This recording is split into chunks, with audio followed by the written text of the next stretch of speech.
जय हिंद दोस्तों। क्या आपने भी रेलवे आरपीएफ एसआई का एग्जाम दिया था और ऐसे प्रश्न आपको बहुत ज़्यादा परेशान कर दिया?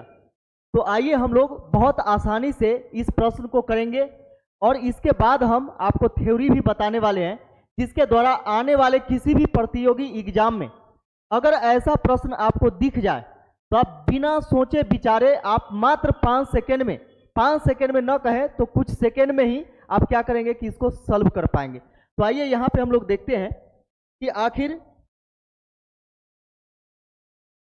तो देखिएगा यहां पे कि यदि एक y³ - 1 का व्युत्क्रमानुपाती x है तथा y बराबर 3 रखने पर x का मान 4 हो जाता है, तो y का मान 9 रखने पर x का मान क्या होगा, ये चीज हमें ज्ञात करना है। तो ध्यान से समझिएगा, एक होता है अनुक्रमानुपाती, दूसरा होता है व्युत्क्रमानुपाती। तो हम व्युत्क्रमानुपाती की बात करेंगे और दोनों की बात करेंगे। इस प्रश्न को हल करने के बाद आपको हम एक थ्योरी, बहुत ही खतरनाक थ्योरी देने वाले हैं। तो ध्यान से समझिएगा कि यह होता है आपका, जैसे मान के चलिए कि y³ यहां पे देखिएगा कि y³ -1 का व्युत्क्रमानुपाती कौन है, तो x है। तो जो व्युत्क्रमानुपाती होता है उसको हम लिखते हैं 1/x। यहां पे x को लिखते हैं और इसके बाद यहां पे इस प्रकार चिन्ह दे देते हैं। तो इसको हम लोग पढ़ेंगे क्या कि y³ -1 का व्युत्क्रमानुपाती कौन है, तो 1/x है। अब ध्यान से समझिएगा यहां पे कि जब यह चिन्ह हटता है तो यह बराबर का चिन्ह बन जाता है। थ्योरी के माध्यम से यहां पे देखिएगा कि जब इसको हटाएंगे तो यह बराबर का चिन्ह बन जाता है, और जब यहां पे देखिएगा कि एक हटता है तो यहां पे कोई कांस्टेंट आ जाता है। कांस्टेंट को हम लोग के से डिनोट करते हैं।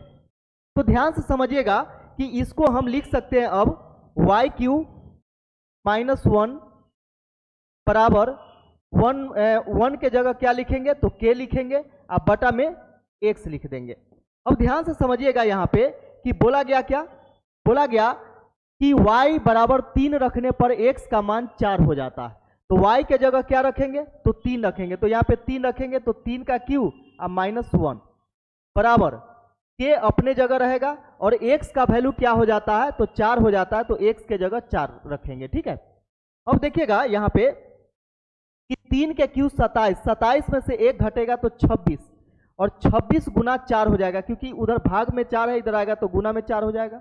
बराबर में कितना, तो k, यानी k का वैल्यू हमारा आ गया कितना, तो 26 गुना 4। इसको गुना मत कीजिए, आगे यह काम आएगा, ठीक है। जब तक ये गुना कीजिएगा आंसर तक पहुंच जाइएगा। अब ध्यान से समझिएगा कि दूसरा बात हमसे क्या बोला गया, बोला गया कि y बराबर 9 रखने पर x का मान ज्ञात कीजिए। y बराबर 9 रखने पर x का मान ज्ञात कीजिए। तो यहाँ पे हम फिर ऐसे ही लिखेंगे कि y³ -1 बराबर k/x। अब ध्यान से समझिएगा कि k चला जाएगा इधर गुना में, तो इधर गुना में जाएगा तो a चला जाएगा इधर बटा में, है ना। तो x बराबर हम लिख सकते हैं इसको k/y³ -1।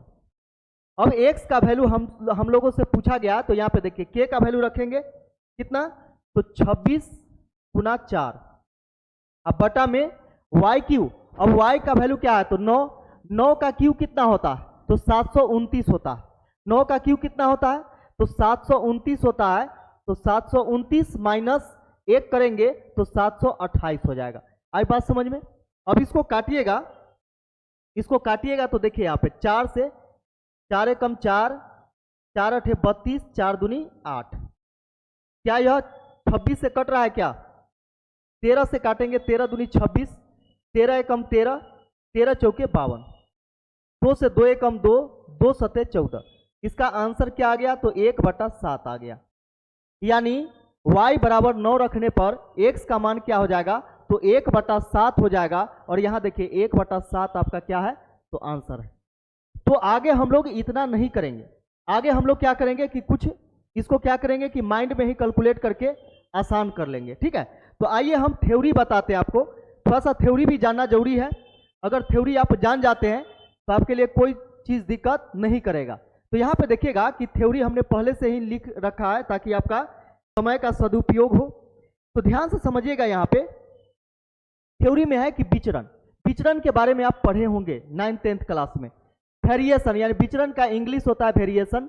विचरण किसे कहते हैं? तो दो संबंधित राशियों में से एक राशि का मान बदलने पर दूसरी राशि का मान भी बदलने लगता है, तो उसी को गणित में विचरण यानी वेरिएशन कहते हैं। अब यहाँ पे देखिएगा कि दो राशि है क्या, तो यहाँ पे देखिएगा कि विचरण को हम दो पार्ट में डिवाइड करते हैं। पहले पार्ट को हम लिखते हैं अनुकर्मा अनुपाती या फिर इसी को समानुपाती बोला जाता है, और दूसरे को हम लिखते हैं व्युत्कर्मा अनुपाती यानी इसी को विलोमा अनुपाती बोला जाता है। तो आप कह सकते हैं कि विचरण जो होता है वह दो प्रकार का होता है, एक होता है अनुकर्मानुपाती या समानुपाती, और दूसरा जो होता है वह व्युत्कर्मानुपाती या विलोमानुपाती होता है। इसी को इंग्लिश में बोले तो अनुकर्मानुपाती यानी डायरेक्ट वेरिएशन, या फिर इसी का नाम क्या है कि डायरेक्टली प्रोपोर्शनल, डायरेक्टली प्रोपोर्शनल। तो यहाँ पे देखिएगा कि अनुकर्मानुपाती या समानुपाती किसे कहेंगे, तो यहाँ पे देखिए इसका डिफिनीशन है कि जब पहली राशि बढ़ेगी तो दूसरी राशि भी बढ़ेगी, अगर पहला को बढ़ाइएगा तो दूसरा भी बढ़ेगा, और जब पहला राशि घटेगी तो दूसरी राशि भी घटेगी। इसका मतलब पहला में जो चेंजिंग होगा वही दूसरा में भी होगा, ठीक है। अब यहाँ पे देखिएगा कि व्युत्कर्मानुपाती या विलोमानुपाती, इसका मतलब होता है कि इनडायरेक्ट वेरिएशन, या फिर इसी को हम लोग बोलते हैं इनवर्सली प्रोपोर्शनल। ऐसा आप क्वेश्चन देखे होंगे यहाँ पे व्युत्कर्मानुपाती, उसी को इंग्लिश में, इंग्लिश वर्जन में यह लिखा हुआ था कि इनवर्सली प्रोपोर्शनल। इसका मतलब है कि जब कोई पहली राशि बढ़ रही हो तो दूसरी राशि घटेगी। अब देखिए यहाँ पे पहली राशि बढ़ रही थी तो दूसरी राशि बढ़ रही थी, अब पहली राशि घट रही थी तो दूसरी राशि भी घट रही थी। क्यों? क्योंकि यहाँ पे देखिए अनुकर्मानुपाती था, तो इसी का यह क्या है, अपोजिट है, तो अपोजिट डिफिनीशन भी हो जाएगा। तो इसमें पहली राशि बढ़ेगी तो दूसरी घटेगी, और पहली अगर घटेगी तो दूसरी बढ़ेगी, ठीक है। अब यहाँ पे देखिएगा कि इसका एग्जाम्पल है अनुकर्मानुपाती का ए, इसको क्या पढ़ेंगे, ए डायरेक्ट वेरिएशन बी, या फिर ए डायरेक्टली प्रोपोर्शनल टू बी। अब इसको क्या पढ़ेंगे, तो ए इनवर्सली प्रोपोर्शनल 1/b, ठीक है। अब यहां पे देखिएगा कि यही चीज अभी लिखवाए हैं क्वेश्चन में यही चीज अभी लिखवाए हैं कि ध्यान से समझिएगा, यह थ्योरी में दिया हुआ रहता है। देखिएगा यहाँ पे कि ए वाला चिन्ह, ए जो हम वेरिएशन जब हटाएंगे तो यहाँ पे देखिएगा इसको हटाने के बाद हमेशा इतना के बदले बराबर का चिन्ह लगाते हैं, वहां पे लगाए थे। और जब यहाँ पे एक को हटाइएगा तो इसके स्थान पर हमेशा कोई कांस्टेंट वैल्यू रखते हैं। कांस्टेंट यानी के भी रख सकते हैं या अल्फाबेट में कोई भी चीज रख सकते हैं, ठीक है। तो चलिए हम लोग दूसरे क्वेश्चन की तरफ चलते हैं और दूसरा क्वेश्चन देखते हैं। पहला क्वेश्चन तो इसका हो गया, अब दूसरे प्रश्न की तरफ हम लोग चलेंगे।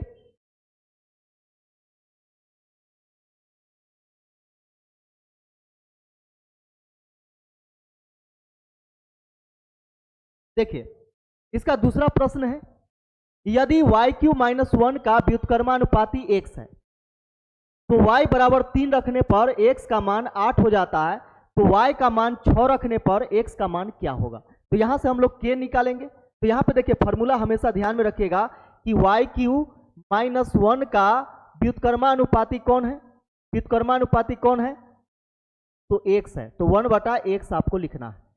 आप जान चुके हैं थ्योरेटिकल लैंग्वेज से कि इसको जब हटाएंगे तो यहाँ पे बराबर का चिन्ह देंगे और एक हटाते तो यहाँ पे के लिखेंगे, ठीक है। तो बराबर हम ऐसा काम नहीं करेंगे, यानी इतना बराबर लिखने का जरूरत नहीं है, हमेशा लिखने का जरूरत नहीं है। तो यहाँ पे देखिए y³, तो y³ यानी y का वैल्यू क्या रखने पर, तो 3 रखने पर, तो 3 का क्यूब -1 बराबर k/x का वैल्यू क्या हो जाता है, तो 8 हो जाता है। तो 3 के क्यूब 27, 27 में से 1 घटेगा तो 26 और गुना में यह 8 आ जाएगा इधर, तो यहाँ पे 26 × 8 क्या, k बराबर। अब यहाँ पे गुना मत कीजिएगा, ऐसे प्रश्न में गुना नहीं कीजिएगा, नहीं तो लंबा समय लग जाएगा आपको, ठीक है। अब यहाँ पे देखिए बोला गया कि यदि हम y बराबर 6 रखते हैं तो x का मान क्या होगा। तो हम लोग जानते हैं कि x का वैल्यू इधर आता है, तो यह k/1 वाई क्यू -1 हो जाता है। तो x का वैल्यू हमें निकालना है, तो k का वैल्यू हमने निकाला है 26 गुना 8 अब बटा में वाई क्यू। तो 6 का क्यू कितना होता है, 6 का क्यू कीजिएगा तो 6 का क्यू होता है 216। 216 में से एक घट जाएगा। देखिए y के जगह 6 रखिएगा तो 6 का क्यू 216, 216 में से एक घटाइएगा तो 215 हो जाएगा। क्या यह कटने वाला है? लग रहा है कि नहीं कटने वाला है। ठीक है, लग रहा है कि कटने वाला नहीं लग रहा है। ठीक है, तो ये हो जाएगा 215 और ये हो जाएगा 8 6 48 के 8 8 दूनी 16 4 20 यानी 208 बटा 215। 208 बटा 215 यानी आपका ऑप्शन नंबर 4 हो जाएगा, यहां पे दिया गया है। चलिए, तो आप सब चीजों को समझ गए हैं। तो अब हम लोग क्या करेंगे कि माइंड में ही कैलकुलेट करने का प्रयास करेंगे, और जिस प्रकार हम माइंड में कैलकुलेट करते हैं वैसे ही आपको भी एग्जाम में करना है। क्योंकि हम लोग एग्जाम में क्या करते हैं कि बहुत ज़्यादा समय गवा देते हैं, यानी बिल्कुल प्रोसेस से बनाने लगते हैं, जिसके कारण क्या होता है कि समय बर्बाद हो जाता है। तो आइए हम आपको सिखलाते हैं कि इसको हम सेकेंडों में कैसे बना सकते हैं। ध्यान से समझिएगा कि उस चीज़ों को आपको ध्यान में रखना होगा। ठीक है, तो के का वैल्यू हम लोग निकालते हैं। तो कैसे निकालते हैं? के का वैल्यू जो होता है वह y³ - 1 इंटू एक्स होता है। तो y³ - 1 इंटू एक्स होगा। तो यहाँ पे देखिए y के जगह क्या रखिएगा, 2 रखने पर, तो 2 का क्यू कितना 8, 8 में से 1 घटेगा तो 7 हो जाएगा, और 7 गुना x का वैल्यू यानी 3, यानी k का मान आसानी से निकल गया। अब हम लोगों से बोला गया कि x का वैल्यू निकालिए, तो x बराबर होता है k बटा y³ - 1। तो k का वैल्यू हमने क्या निकाला है, तो 7 गुना 3 निकाला है।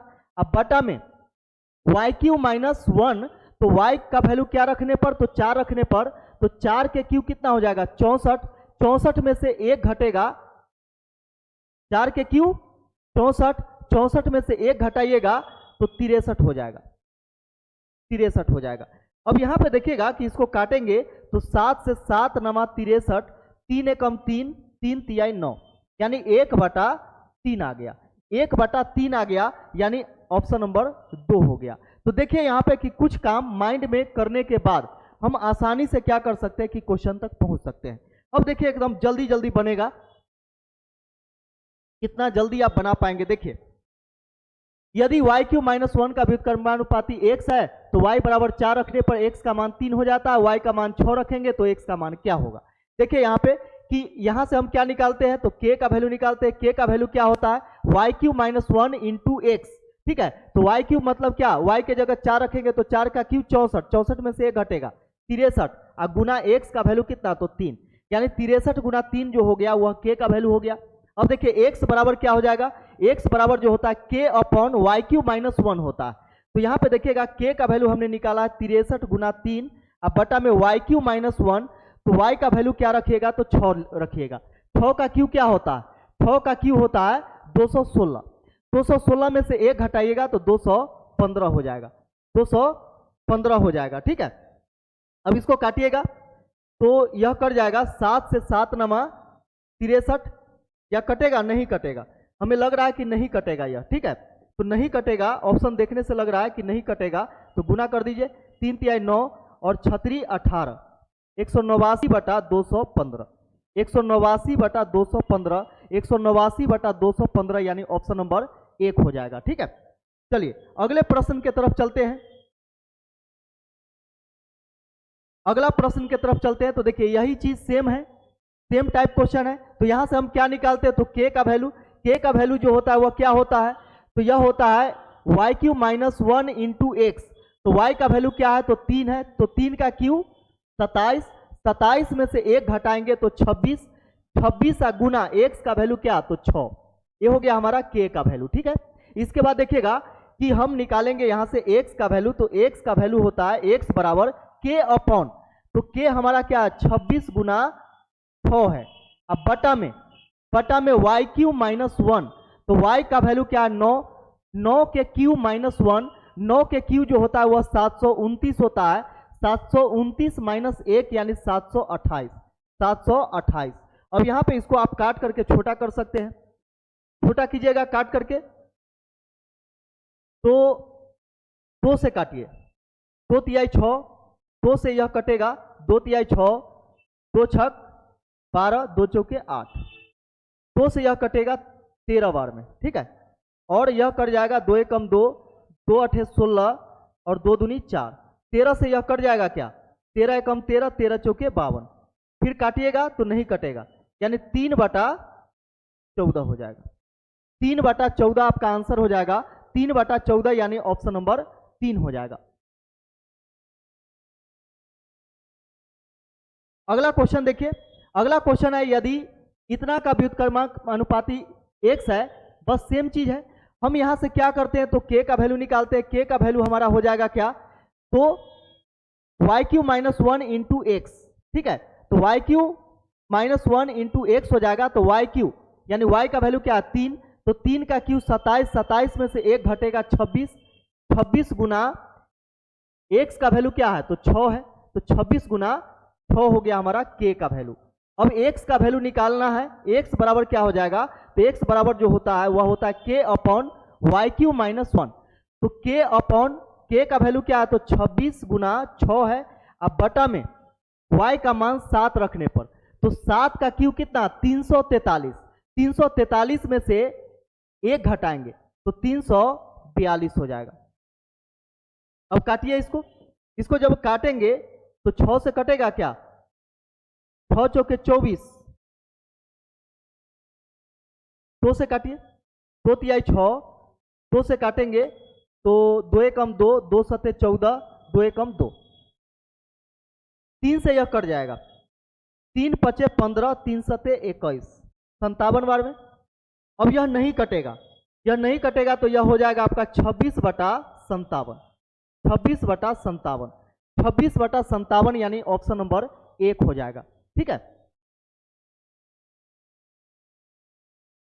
शायद एक प्रश्न छूट गया है क्या,